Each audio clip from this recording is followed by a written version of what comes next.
सुरभि अपने माता पिता की इकलौती संतान थी। उसके पिता रत्नेश बहुत पैसे वाले थे। वो बहुत बड़ी कंपनी के मालिक थे, इसलिए घर में रुपयों पैसों की कभी कमी नहीं हुई। बचपन से ही सुरभि की फरमाइशें बोलने से पहले पूरी हो जाती थी। सुरभि की फरमाइशें कब जिद में बदल गई, किसी को पता ही नहीं चला। सुरभि जैसे जैसे बड़ी होने लगी, वो बहुत घमंडी और जिद्दी हो गई। उसे अपने पिता के पैसों का घमंड होने लगा। जहाँ भी वो गरीब और बेसहाय इंसान को देखती, तब उसकी मदद न करके उल्टा उनका मजाक उड़ाती थी। उसके माता पिता सुरभि के इस व्यवहार से बहुत दुखी थे। कई बार उन्होंने अपनी बेटी को समझाने की कोशिश की, लेकिन सुरभि कभी किसी की बात नहीं सुनती। एक दिन सुरभि अपने पापा की नई चमचमाती हुई कार से कॉलेज जा रही थी। तभी सामने से एक मजदूर सीमेंट की बोरी ठेले पे रखकर आ रहा था। तभी उसका ठेला सुरभि की गाड़ी से टकरा गया, जिससे उसकी गाड़ी में थोड़ा सा स्क्रैच आ गया। यह देख सुरभि गुस्से में उस गरीब को भला बुरा कहने लगी। मेरी गाड़ी में अपने सड़े हुए ठेले से टक्कर मारने की तुम्हारी हिम्मत कैसे हुई? गलती से हो गया मैडम, मुझे माफ कर दो। ऐसे कैसे माफ कर दो? मेरे नुकसान की भरपाई कौन करेगा?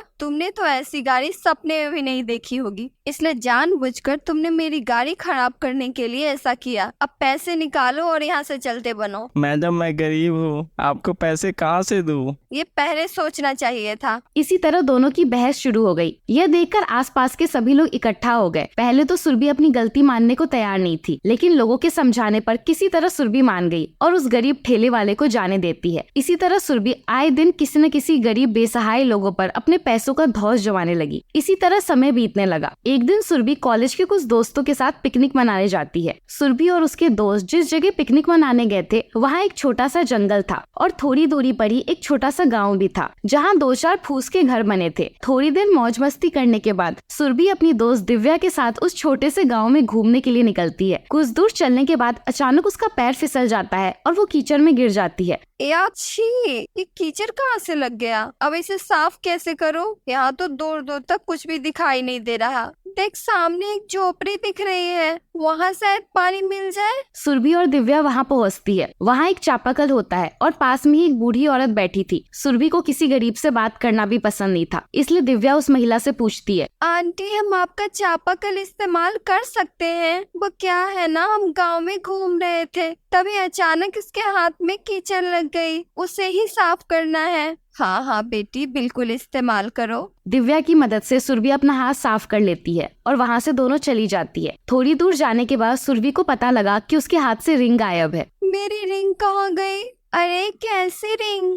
मेरी डायमंड रिंग जो मैंने पहनी थी, मेरे पापा ने मुझे मेरे बर्थडे पर गिफ्ट किया था, बहुत महंगा था। तूने जहाँ हाथ धोया था, चल वहाँ वापस जाकर देखते हैं, हो सकता है हाथ धोते समय वहीं गिर गया हो। दोनों वापस जाकर उस चापाकल के पास अपना रिंग ढूंढती है, लेकिन उन्हें वहाँ कुछ भी नहीं मिला। उदास मन से दोनों जब वहाँ से लौट रही थी, तभी सुरभि ने देखा उसकी रिंग उस औरत बगल में रखी थी, जिसके चापाकल पर उसने हाथ धोया था। यह देखकर सुरभि को उस महिला पर काफी गुस्सा आता है और वो उस महिला पर चिल्लाना शुरू कर देती है, दिव्या मेरी रिंग गुम नहीं हुई है, चोरी हुई है। अरे हीरे की अंगूठी देखी नहीं कि लालच आ गया। मैं इतनी देर से परेशान हो रही हूँ और ये मेरी रिंग चुरा कर बैठी है। चोरी करने के बाद भी ऐसे बैठी है जैसे कुछ किया ही ना हो। देख ले दिव्या, ऐसे होते हैं गरीब लोग, कीमती चीज देखी नहीं कि चुरा लिया। चुप कर, पहले सच तो जान ले, आखिर बात क्या है? दिव्या सुरभि को समझा ही रही थी, तभी एक साधु झोपड़ी से बाहर आता है और सुरभि को गुस्से में बोलता है, ए लड़की चुप कर, क्या बोले जा रही है? ये मेरी पत्नी वसुंधरा है, ये देख नहीं सकती। एक हादसे में इसकी दोनों आंखें चली गई,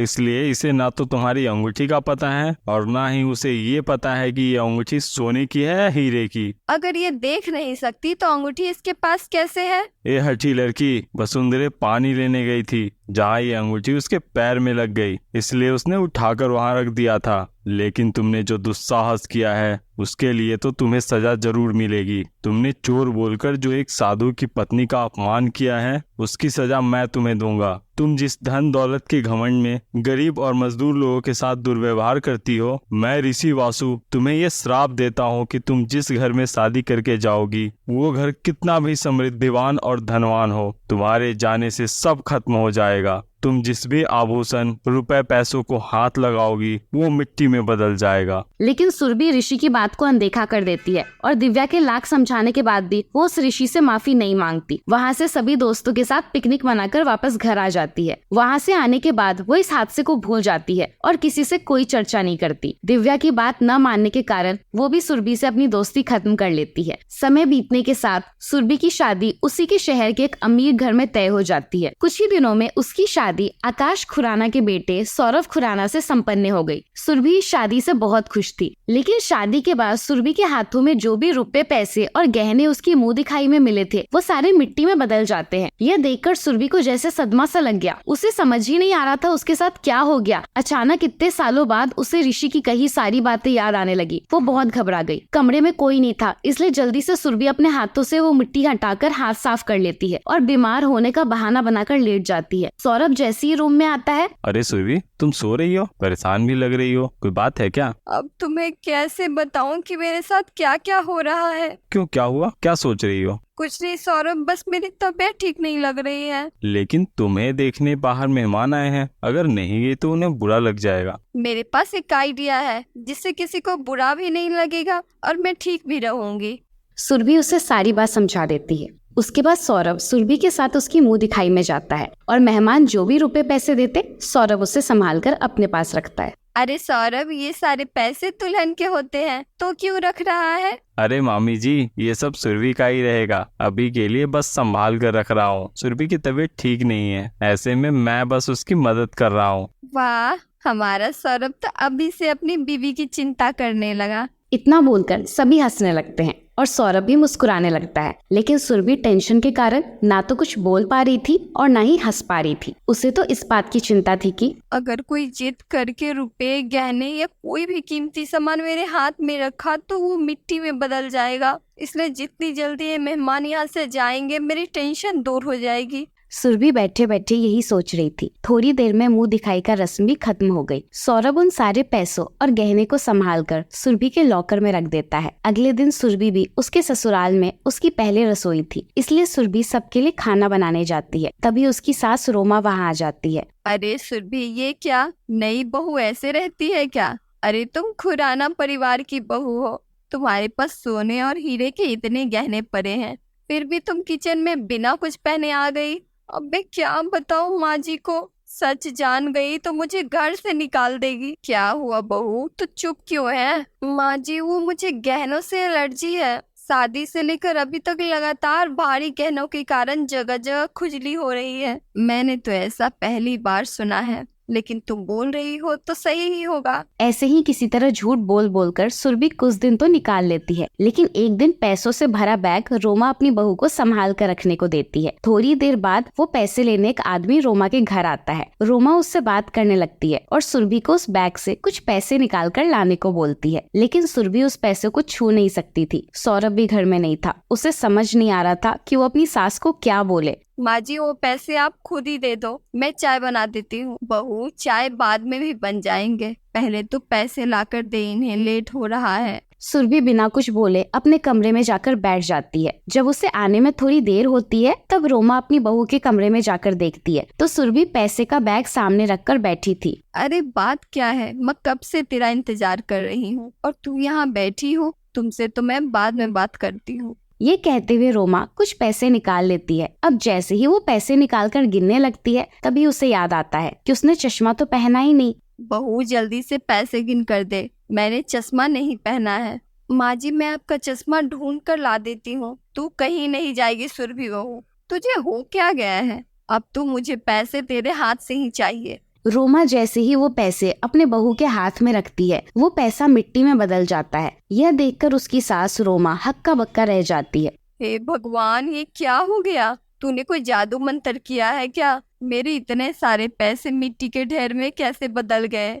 मैं अभी सौरभ और उसके पापा को घर पर बुलाती हूँ। पहले मैं इस आदमी को पैसे देकर यहाँ से भेजती हूँ, किसी को पता चल गया तो खामखा बदनामी हो जाएगी। अब रोमा उस आदमी को पैसे देकर वहाँ से भेज देती है। थोड़ी देर बाद ही सौरभ और उसके पापा भी घर आ जाते हैं। माँ, आपने मुझे और पापा को इतनी जल्दी में क्यों बुलाया? सब ठीक तो है ना? कुछ ठीक नहीं है। क्या बात है माँ? सब बताती हूँ, इधर आओ। सभी कमरे में जाते हैं जहाँ सुरभि पहले से मौजूद थी। अब मुझे बताओ सौरभ, ये काला जादू करने वाली बीबी कहाँ से लेकर आए? आज तक जो हमारा बिजनेस में नुकसान हो रहा था, हमारे पैसे दिन पर दिन कम होते जा रहे हैं, सिर्फ और सिर्फ तुम्हारी पत्नी के कारण। आज तक ये हमसे झूठ बोलती आ रही है। ये क्या बोल रही हो माँ? साफ साफ बताओ आखिर बात क्या है। रोमा सारा किस्सा अपने बेटे और पति को बता देती है। ये झूठ है, ऐसा कैसे संभव हो सकता है? तभी सुरभि बोली, ये संभव है। माँ जी बिल्कुल सच बोल रही है। माँ जी, मैं आपकी शापित बहू हूँ।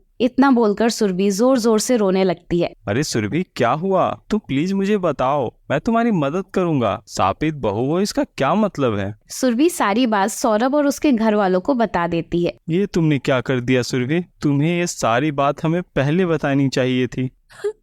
मुझे डर था कि ये सब जानने के बाद तुम अपने घर में नहीं रखोगे, इसलिए पहले दिन से मैं तुमसे झूठ बोल रही थी। तुझे क्या लगता है मैं अब तुम्हें इस घर में रहने दूंगी? मैं एक शापित लड़की को अपने घर की बहू बनाकर नहीं रख सकती। माँ, ये कैसी बात कर रही हो? इसमें इसकी क्या गलती? सब इसकी गलती है। अगर ये अच्छी होती तो वो साधु कभी इसे श्राप नहीं देता। माँ, अब जो हो गया सो हो गया, उसे हम बदल नहीं सकते, लेकिन जो बूढ़ा है उसे ठीक तो कर सकते हैं। तुझे ठीक करना है तो कर, लेकिन अब ये इस घर में नहीं रहेगी। जब ठीक कर लेना उसके बाद यहाँ आना। मुझे मेरे घर में अब और मुसीबत नहीं चाहिए। इतना बोलकर रोमा सुरभि को घर के बाहर निकाल देती है। सौरभ भी उसके साथ चला जाता है। वहाँ से दोनों उसी बाबा के पास जाते हैं जहाँ सुरभि पिकनिक मनाने अपने दोस्तों के साथ गई थी। वहाँ जाकर उसे पता चला कि अब वो ऋषि मुनि अपनी पत्नी के साथ पास के गुफा में ध्यान कर रहे हैं, इसलिए कोई भी उसे उस ऋषि से मिलने नहीं दिया। यह देखकर सुरभि जोर जोर से रोने लगती है। आप लोग समझ क्यों नहीं रहे? मेरा उनसे मिलना बहुत जरूरी है। मैं बहुत मुसीबत में हूँ। अब थोड़ी देर में मुझे उनसे मिलने दीजिए, वरना मैं रो रो कर यहीं अपनी जान दे दूंगी। सुरभि, प्लीज अपने आप को संभालो। सौरभ सुरभि को समझा ही रहा था, तभी सुरभि के रोने की आवाज सुनकर ऋषि मुनि जग जाते हैं और गुफा से बाहर आते हैं। उन्हें देखते ही सुरभि उनके पैरों में गिर जाती है। मुझे माफ कर दीजिए बाबा, मुझसे बहुत बड़ी गलती हो गई। मैंने माता का अपमान किया, जिसकी सजा मुझे आज तक मिल रही है। बेटी उठो, क्या हुआ मुझे बताओ। सुरभि ने सारी बात ऋषि को बता दी, कैसे उसने उसकी पत्नी वसुंधरा का अपमान किया था। ऋषि को भी सारी बातें याद आ जाती है। सौरभ भी ऋषि मुनि से माफी मांगता है। बाबा, इसकी तरफ से मैं माफी मांगता हूँ। इसकी नादानी के लिए कृपा करके इसे माफ कर दीजिए। सुरभि के आंसू देखकर उस ऋषि को भी उस पर दया आ जाती है। कुछ मंत्र पढ़ने के बाद ऋषि बोलते हैं, चुप हो जाओ बेटी, अब तुम इस श्राप से हमेशा के लिए मुक्त हो। उसके बाद सुरभि उस ऋषि को धन्यवाद करती है और वापस अपने ससुराल चली जाती है। उसकी सास रोमा भी अपने गलत व्यवहार के लिए सुरभि से माफी मांगती है। सुरभि भी सब कुछ भुलाकर अपनी सास को भी माफ कर देती है। उसके बाद सभी खुशी खुशी एक साथ रहने लगती है और सौरभ का बिजनेस भी दिन दुगुना और रात चौगुना तरक्की करने लगता है। अगर आपको वीडियो अच्छा लगा तो वीडियो को लाइक करें और चैनल को सब्सक्राइब कर दें।